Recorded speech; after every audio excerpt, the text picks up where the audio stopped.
There's just this love that comes out of those posters, and they are one of a kind. They have every single poster has a story that it's worth telling, showing and telling.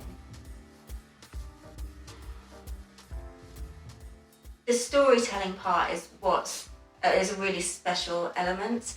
So I think actually the styles are quite eclectic. We're drawn to the really bold, colourful works, but actually there's some really dark, surrealist art, which is beautiful as well.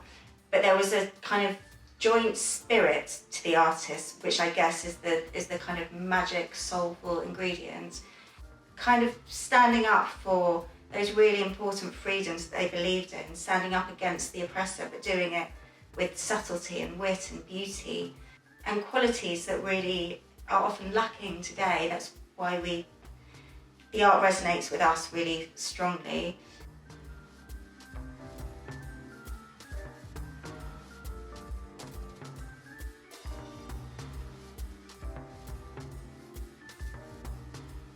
It's massive because it spans kind of 3 decades of artists. But after the Second World War, when Poland was put under Soviet rule, the Ministry of Arts and Culture commissioned the very best artists of the day to design posters for their cultural output. So films going through the cinema, theatre productions, the State Circus.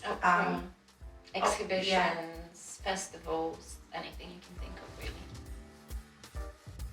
The founding father of the movement, Henryk Tomaszewski, basically forged a deal with whoever it was he was dealing with in the ministry, that these artists who considered themselves fine artists, and actually poster art was a bit demeaning initially, they would do the work as long as they could be left to their own devices creatively. So the person in the ministry agreed. The only stipulation was not to kind of mimic what was being done in the West. What emerged in this time of kind of huge repression and hardship was actually great freedom for the artists, who were able to express themselves in whatever way they wanted. And this lasted from the kind of 1950s to the end of the 80s.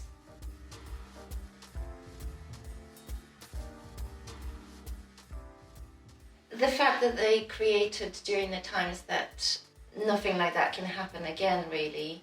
So they weren't influenced by the West, they were left to their own devices, they were encouraged to put everything into that outlet, and all of that together, you know, so history, the circumstances just allowed them to create the most iconic pieces. And they are special because they didn't have anything else in mind when they were creating them apart from wanting to produce beautiful art. Back in the day, what they were doing was groundbreaking in terms of graphic design. As well as being the first posters to tell stories, from a design perspective, they were the first posters to truly integrate type and imagery. Before, you'd have the background image and the type laid on top, whereas the Polish poster designers saw it as one whole thing, partly because they couldn't get hold of the actual fonts, everything was hand drawn. There was a much deeper quality to the Polish posters, where they were designed to leave passers-by thinking and contemplating, and that was unlike anything else. They're just very authentic. There were people who were influenced by their designs and their styles later on, but not really the other way around. This amazing art was created that did change graphic design and had such meaning and originality, and everybody should know about it.